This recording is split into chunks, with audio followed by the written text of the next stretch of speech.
14절. 그럼에도 불구하고 내가 너를 책망할 것이 조금 있나니 이는 내가 너의 처음 사랑을 버렸기 때문이라. 성경은 교리와 책망과 바로잡음과 의로 교육하기에 유익한 책입니다. 그래서 여기서 책망이 나왔습니다. 주님의 에베소 교회가 인내하고 수고하는 교회고 주의 이름을 위해 일하는 교회였다고 칭찬이죠. 지치지 않았다, 낙심하지 않았다, 그것도 칭찬입니다. 그럼에도 불구하고 책망할 것은 분명히 책망하십니다. 첫사랑을 잃어버린 것이 아닙니다. 첫사랑을 잊어버린 것도 아닙니다. 포겟이 아니에요. 첫사랑이 식어버린 것이 아닙니다. 에베소 교회는 첫사랑을 버렸고 떠났습니다. 잊어버린 거하고 식어버린 거하고 버린 건 전혀 다른 개념입니다. 네가 나를 버렸다, 이거는 뭐가 되죠? 이거 심각한 겁니다. 세월이 지나니까 사랑이 식더라, 그것도 좋은 말은 아니지만 사랑이 식었다는 것하고 사랑을 버렸다, 사랑을 떠났다는 건 좀 다른 이야기예요. 이건 상당히 심각한 이야기입니다. 버렸다 이거예요. 주님께서 책망하신 이유입니다. 주님은 결코 첫사랑을 버리지 아니하십니다. 예레미야 2장 2절에 가서 예루살렘의 귀에 외치며 말할지니라 주가 이같이 말하노라. 내가 너를 기억하며 내 젊은 시절의 친절과 내 정원한 때의 사랑을 기억하노니 그때에는 내가 씨 뿌리지 않는 땅 그 광야에서 나를 따랐느니라. 하나님은 첫사랑을 기억하십니다. 주님은 이스라엘을 사랑하셨습니다. 그러나 이스라엘은 주님을 어떻게 했어요? 떠났고 다른 신들 따라가며 음행을 저질렀습니다. 주님을 버렸습니다. 에베소 교회 역시 무슨 일인지 첫사랑을 버렸다, 떠났습니다. 세상에 이런 승과 역설이 없습니다. 이런 황당한 일이 없어요. 누가 누구에게 버림을 받고 누가 누구를 떠났는지를 보십시오. 여러분이 신데렐라 이야기 다 알죠? 신데렐라에게 버림받은 왕자가 상상이 됩니까? 전혀 상상이 안 됐죠. 주님의 사랑을 버리고 떠난 교회, 이것은 현실입니다. 더 말이 안 되는 현실이에요. 하나님보다 만몬을 더 사랑하는 교회, 오늘날 교회죠. 하나님을 사랑하기보다 쾌락을 더 사랑하는 그런 성도들, 하나님보다 자기를 더 사랑하는 교회, 하나님의 칭찬보다 사람의 칭찬을 더 사랑하는 사람, 빛보다 어둠을 더 사랑하고 하나님보다 세상을 더 사랑하고, 이것이 지금 성경이 증언하고 있는, 우리가 보고 있는 현실입니다. 자, 5절입니다. 그러므로 내가 어디로부터 떨어졌는지 기억하고 회개하며 처음 행위를 하라. 만일 그리하지 아니하고 내가 회개하지 아니하면 내가 속히 내게 가서 내 등잔대를 그것의 자리에서 옮기리라. 등잔대를 옮기리라 그러니까 또 이거 구원을 뺏어버린다는 뜻인가 보다.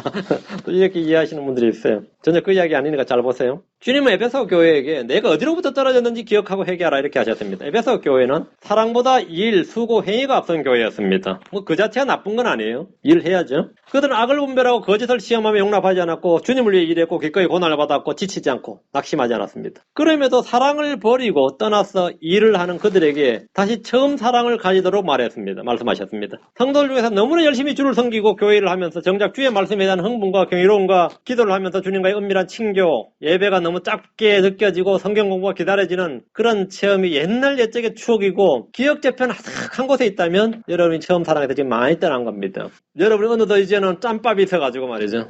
성경을 펴서 누군가 논쟁을 펼치고 싸울 수도 있고 좀 더 공부를 하기 위해서 노력도 하고 거짓을 파악해서 내치기도 하고 이런 거 다 할 수 있는데 주님과의 만남이란 흥분과 설렘이 없다면 여러분 지금 처음 사랑을 떠난 겁니다. 데살로니가후서 1장 3절, 계시록 2장 2절 두 구절 비교합니다. 하나님 곧 우리 아버지 눈앞에서 우리 주 예수 그리스도 안에 있는 너희의 믿음의 행위와 사랑의 수고와 소망의 인내를 끊임없이 기억하기 때문이니, 여기 밑줄 믿음의 행위, 사랑의 수고, 소망의 인내를 끊임없이 기억한다 했죠. 자, 계시록 2장 2절 내가 내 행위와 수고와 인내와 또 내가 사악한 자들 용납하지 못함을 아노니. 차이가 있어요? 이 두 구절에서 세 가지 차이를 발견할 수 있습니다. 믿음의 행위라고 그랬죠? 여기서 무슨 행위죠? 계시록에서는 내 행위죠. 이쪽에서는 사랑의 수고라고 그래요. 여기서 뭐라 하죠? 그냥 수고죠. 이쪽에서는 뭐죠? 소망의 인내라고 그랬죠. 여기서는 그냥 인내죠. 뭐가 빠져있죠. 자, 외적인 행위, 행위와 수고와 인내는 같은데 내적인 거 없어요. 믿음, 소망, 사랑이 없습니다. 맞아요? 에베소 교회는 믿음, 소망, 사랑이 없이 부지런히 일했고 주님은 이것을 책망하시면서 회개를 요구하신 것입니다. 행위는 그냥 행위로만 되는 게 아니에요. 믿음의 행위여야 됩니다. 육신의 행위나 율법의 행위, 종교 행위는 아닙니다. 수고도 물론 중요하지만 사랑의 수고여야 됩니다. 인내도 중요하지만 그냥 인내 참고 기다리는데 이를 악문다 이런 인내가 아니라 먼저 소망 가운데 인내하는 소망의 인내여야 됩니다. 다시 5절입니다. 계시록 2장 5절 내가 회개하지 않으면 내가 속히 내게 가서 내 등잔대를 그 대자리에 옮기리라 했습니다. 등잔대, 교회죠. 등잔대를 옮겨버리신다고 말씀합니다. 역사적으로 보면 이 교회는 회개하지 아니하였고 그의 등잔대는 옮겨져 버렸습니다. 역사에 보면 에베소 교회가 있던 자리는 지금 무슬림 해교도들이 지배하고 있습니다. 거기 교회들은 다 옮겨졌어요. 지금 거기는 교회가 없다고요. 주님께서 옮기셨다고요. 회개를 안 한 거죠. 초대교회 때 사도 바울이 다녔던 전도 여행길을 한번 보세요. 거기 교회가 있는가? 거기 크리스천 교회가 어디 있어요? 다 무슬림들이지. 대환란 때도 반복됩니다. 역사는 반복됩니다. 6절입니다. 그러나 내게 이것이 있으니, 이번 또 그러나네요. 내게 이것이 있으니 곧 내가 니골라당의 행위를 미워하는도다. 나는 그것을 미워하노라. 나도 그것을 미워하노라.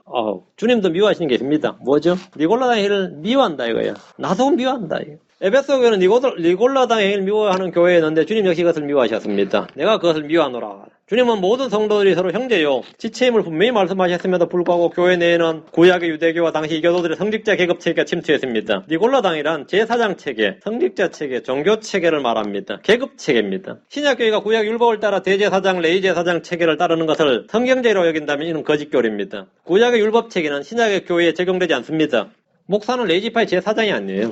20장 25절 27절. 예수님께서 그들을 불러 이르시되 이방인들의 통치자들이 그들에게 지배권을 행사하고 큰 자들이 그들에게 권위를 행사하는 것을 너희가 알거니와 너희끼리는 그리하지 말지니 너희끼리는 제자들끼리 신자들끼리는 그리하지 말지니 너희 가운데 누구든지 크게 되고자 하는 자는 너희를 섬기는 자가 되고 너희 가운데 누구든지 으뜸이 되고자 하는 자는 너희 종이 될지니라. 제자들은 서로 간에 지배권이나 권위를 행사해서는 안 된다고 말씀하십니다. 모두가 형제고 서로가 지체라고 했습니다. 서로가 서로를 뭐라고요? 섬기라. 서로가 서로에게 복종하라고 했습니다. 서로를 사랑하란 말은 뭡니까? 서로 희생하란 말입니다. 너희끼리는 그리하지 말지니 너희끼리는 그리하지 말지니 주님께서 어떤 사람을 사도요, 목자요, 복음전도자요, 교사요, 집사로 세우는 것은 성도를 섬기고 먹이고 세워주라는 것이지 그들을 지배하라는 것이 아닙니다. 감독한다는 말은 본을 보여주어서 따르게 하고 보호해준다는 말씀이지 그들에게 권위를 행사하라는 뜻이 아닙니다. 내가 목사 안수를 받았다는 말이 성도들을 관리할 수 있는 권위를 행사하는 권리를 위임받은 게 아닙니다. 그들을 섬길 수 있는 뭐죠? 특권을 부여받은 거죠. 그 사역을 부여받은 겁니다. 마태복음 23장 8절 9절. 그러나 너희는 랍비라 불리지 말라. 너희 선생은 한 분 그러시니라. 너희는 다 형제니라. 땅에 있는 자를 너희 아버지라 부르지 말라. 너희 아버지는 곧 하늘에 계신 아버지 한 분 곧 하늘에 계신 분이시니라. 이 땅에는 랍비라 부르는 종교가 있고 아버지라 부르는 종교가 하나 있습니다. 랍비라 부르는 종교가 뭐죠? 유대교죠. 아버지라 부르게 하는 종교가 있습니다. 로마 캐톨릭이죠. 이들을 우리 주님께서 금지하신 종교입니다. 우리가 니코 플러스 라오스입니다. 니코는 정복자, 지배자란 뜻입니다. 라오스는 백성들, 서민이라는 뜻이 평민이라는 뜻입니다. 여기서 라오스에서 오늘 레이맨이 나온 겁니다. 평민이라는 뜻이 여기서 나온 겁니다. 초대교회 때부터 이미 성직자 계급이 교회 내로 침투해 들어왔지만 에베소 교회는 그것을 미워했고 주님 역시 그것을 미워하신다고 말씀합니다. 우리는 모두가 형제고 서로가 서로에게 뭐다? 지체입니다. 우리는 모두가 영적 재산이고 모두가 그리스도의 군사들이고 모두가 그리스도의 청지기들입니다. 자, 베드로전서 2장 5절 9절. 너희는 살아있는 돌들로서 영적 집으로 건축되고 예수 그리스도를 통해 하나님께서 받으실 만한 영적 시행물들은 거룩한 제사장이 되었도다. 너희도 제사장이 되었다. 이렇게 있네요. 너희가 제사장이 되었다. 누가 제사장이라고요? 너희. 성도들이 제사장이라는 겁니다. 따로 안수를 받은 목사가 제사장이 아니고 너희도 제사장이다. 직분을 맡은 자만 제사장이 아닙니다. 모두가 제사장입니다. 여러분 자신이 제사장이라고요. 2장 9절. 그러나 너희는 선정된 세대의 왕가의 제사장이요 거룩한 민족의 특별한 백성이니 이것은 너희를 어둠 속에서 불러내어 자신은 올라온 빛으로 들어가게 하신 분께 대한 찬양을 너희가 전하게 하려 하심이라. 너희가 왕가의 제사장이다 했습니다. 성경은 너희는 이렇게 말합니다. 하지만 교회의 계급이나 계층과 구분을 짓고자 하는 자들이 있었고 그런 것을 시도하려는 유혹에 끊임없이 끌렸습니다. 우리 주님께서 그것을 미워하십니다. 주님이 미워하시면 우리도 당연히 미워야 됩니다. 근데 은근히 로마 캐톨릭 보면 그건 참 부러워 이런단 말이죠. 캐톨릭 보면 그거 하나는 참 부러워. 몰몬교 보면 참 그 하나는 그 계급 체계가 군대 이상이에요. 그 이단들 특징이 뭐 그 상명하복이죠.